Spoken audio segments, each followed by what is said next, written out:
Célébrée le 29 mai de chaque année, la Journée internationale des casques bleus des Nations Unies est une occasion de rendre hommage au personnel civil, policiers et militaires pour leur contribution aux efforts de l'ONU. En République centrafricaine, cette journée a donné lieu à de nombreuses activités culturelles marquant les us et les coutumes des casques bleus venant de différents pays.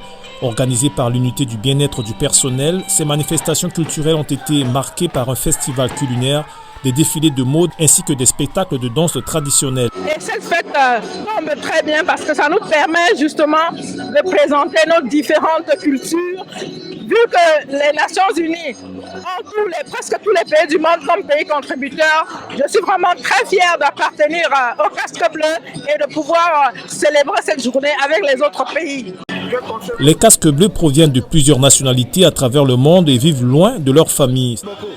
Et c'est le cas d'Ibrahim Dongo, policier sénégalais des Nations Unies, qui dit s'adapter à ces conditions de travail malgré les difficultés car cet engagement est nécessaire pour le retour définitif de la paix en République centrafricaine. Bon, ça fait partie de la vie, hein. Des fois, avec la volonté divine, nul ne peut échapper à son destin. Le bon Dieu avait décidé qu'on allait passer ici quelques mois ou bien quelques années, loin de la famille, mais on s'adapte et on vit avec.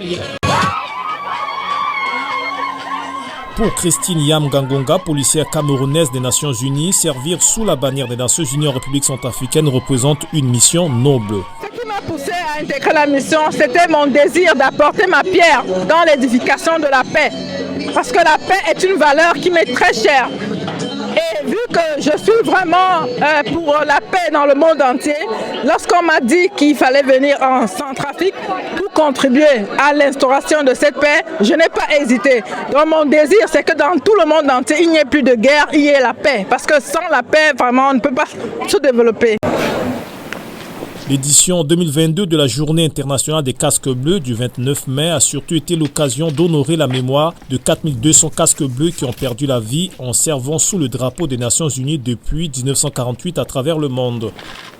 En République centrafricaine, ce sont à 147 hommes et femmes qui ont payé le plus lourd tribut, à qui la représentante spéciale du secrétaire général des Nations Unies en République centrafricaine, chef de la MINUSCA, Madame Valentine Rugwabiza, et le Premier ministre centrafricain Félix Moloa ont rendu hommage dans le cadre d'une cérémonie officielle organisée lors de la dite journée.